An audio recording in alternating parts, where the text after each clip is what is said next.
It's exciting, obviously a big time of the year, particularly with the big auction, so a lot of time to try and think through combinations and permutations of what could happen in the auction.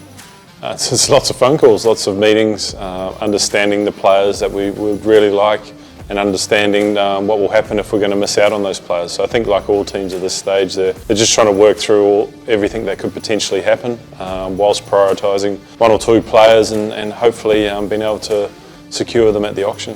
I think it's just the fandom. I think obviously India being such a big country, the IPL's probably been the genesis of all these franchise teams, and so it was the original, so everyone's trying to imitate it, and the IPL just keeps getting bigger and bigger, and it's due to the Indian fans, but also the quality of the cricket and how well the teams have played for an extended period of time now. I think there's no weak links, and that's not to say that at the start that there were bad players, but you could I suppose it could be sometimes difficult to put together a playing 11. There'd be one or two spots that weren't quite as good as you hoped for, whereas now there's an abundance of talent that's Indian, that's overseas players, and every team has 11 very, very good players, plus an impact player, plus a decent squad. Then they have a lot of players to select from that can come to the team and make a difference. So I think it's the quality of the player that's improved as the tournaments have gone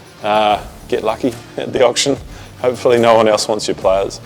I think for us, the fact that we tried to set a style in the way that we wanted to play last year, and how can we complement that this year, how can we embellish it, and how can we improve. So I think we're looking for those sorts of players that can play that style, but also some players that can offer something to complement the players that we already have. So it's about understanding what they can bring to the table, and hopefully they fit at Sunrisers. Well, I think they keep getting opportunities, and that's the amazing thing. They obviously proved themselves with an incredible IPLs last year, and that led to them both being selected for India, and it led to them both having tremendous performances for India, and in particular Nitesh getting his chance in the Test squad through his all-round performances. And it's nice to see the world seeing how good these two players are, particularly on some of the biggest stages. Both young players, both exceptionally talented, and both really good guys. So I think the cricketing world is at their feet, and the way that they work hard and the way that they enjoy the game, I can only see them taking it on and having great careers. We wanted the core, we wanted the pillars of the team, the guys who were most successful, and also they filled some spots that are not always the easiest to fulfill at an auction table. So the fact that they gave us so much flexibility within our playing 11, there's a number of them can do different roles, the likes of Nitesh and Abhi, who had that little bit of bowling, Klaas, who's obviously a wicket keeper, batter, and Paddy as our leader. All those little things factored into us being desperate to keep them and to want them to stay at Sunrisers for the next 3 years, and we're very grateful that they agreed.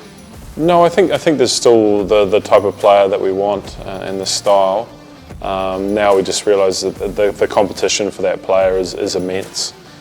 So if we don't get that person, then what are our next options? And I think that's the thing that every franchise will be going through at the moment is, how can I secure the style of player that complements who we already have, and what happens if it becomes too difficult? So we're just trying to work through all those things, but also understanding that an auction can take you in 1,000 different directions, and hopefully we can be nimble and work with what's in front of us and be able to secure some really good players.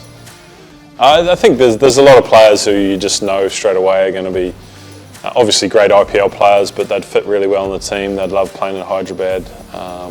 So those are the easy ones. It's the players that are new to you, the players that may not have done so well in IPLs before, but if you can put them in an environment that they really enjoy, then potentially they could thrive and be a difference maker for you. So for us, it's trying to identify those players, trying to identify the young players, and seeing if they can be part of the SRH team. I think it was Abhi copying Travis's celebration, not knowing what it meant. So obviously they formed a really unique bond in terms of as performers and as friends off the field. So to see those two sort of lead us and set the standard and set the tone that I think the team became known for as the season went on was amazing to see.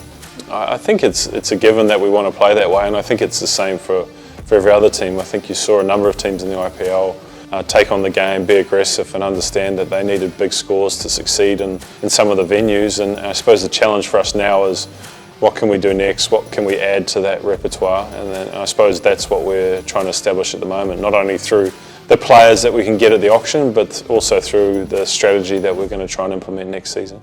Hopefully we can get a great team. I think the challenge for us is to improve on last year. We know we did really well making the final, but in these situations, these opportunities, it is a chance to try and get some players who can complement the 5 we have and go on a journey for these next 3 years.